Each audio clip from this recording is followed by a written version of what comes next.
Rebound adjustment. This is the little adjuster on the bottom of the shock. Oftentimes we see riders they'll turn that all the way in, or they like to slow it down, thinking that that's where they're going to find improved handling and feel. However, that's the worst thing you can do, because you want that back tire to be on the ground as fast as possible after hitting those bumps. The other thing to take into consideration is adjusting that rebound. It's opening and closing an orifice in the middle, down the center of your shock shaft. So that's going to affect not just rebound, but compression, because you have oil feeding through that going both ways. So as you come out with your rebound, you'll notice the compression might feel a little bit softer. So we might go in a little bit on your high speed or your low speed to compensate for that.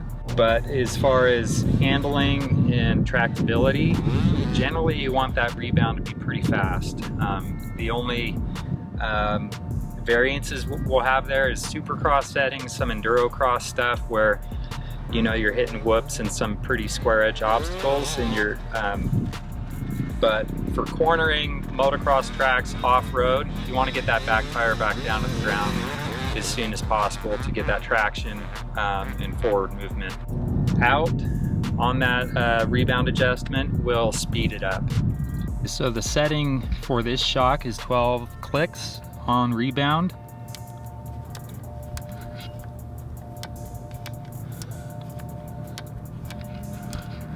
So that's 12 clicks, and then you'll notice it goes a little bit past that. So you don't want to get too aggressive, because you can break that adjustment screw and you'll have to take the shock apart to replace that. So your starting point will be, you go all the way in, out until you feel that click, and that's your starting point. So that's 0. And then 1, 2, 3, 4, 5, 6, 7, 8, 9, 10, 11, 12. And that's our baseline. So big thanks to Kevin from the MotXperts to help us better understand the rebound on our rear shocks. For more suspension setup tips like this, guys, make sure you head over to the channel. But as always, ride hard, be safe, and we'll see you in the next video. Peace!